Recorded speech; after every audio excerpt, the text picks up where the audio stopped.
Today I'm making a Caribbean rum banana dessert recipe that I saved from a magazine in like 2001, so it is time to try it. And I have 3 bananas and an orange, so these are my 2 main ingredients. And then here I have 2 tablespoons of butter that I need to go and melt right now. There you go, melted. And then 2 tablespoons of brown sugar, and then 1/4 teaspoon of cinnamon. There you go. And then nutmeg. I like to use fresh nutmeg. You can buy just like the already powdered nutmeg, totally fine. Of this, I'm adding about 2 pinches. You can never go wrong with nutmeg. It just complements so many dishes, both sweet and savory dishes as well. And the secret ingredient is rum, dark rum, any kind of dark rum you have at home, maybe even spice rum will work too. This one I brought from the Caribbeans at Bahamas. I went on the cruise and just bought a bottle home. But this specific brand is not sold in America, but you can definitely use any dark rum.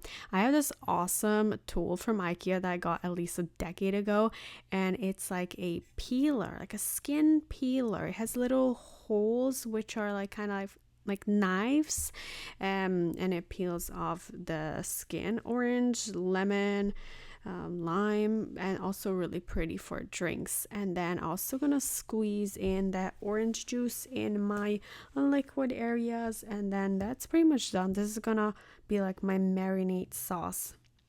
Mix it up until the sugar is melted. It's still a little hot, it's a little warm. So I've got 3 bananas and I need a flat dish. It says to use a flat glass oven proof dish, but this is the only flat dish that's oven proof I could found.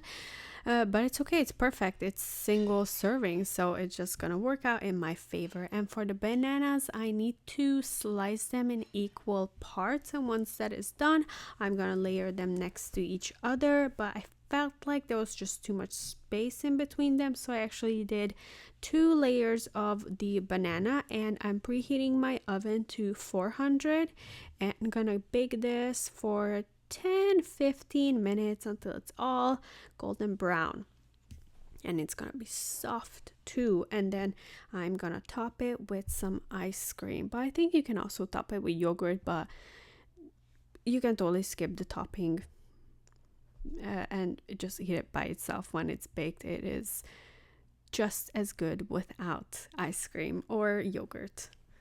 There you go, done. Sizzling, beautiful.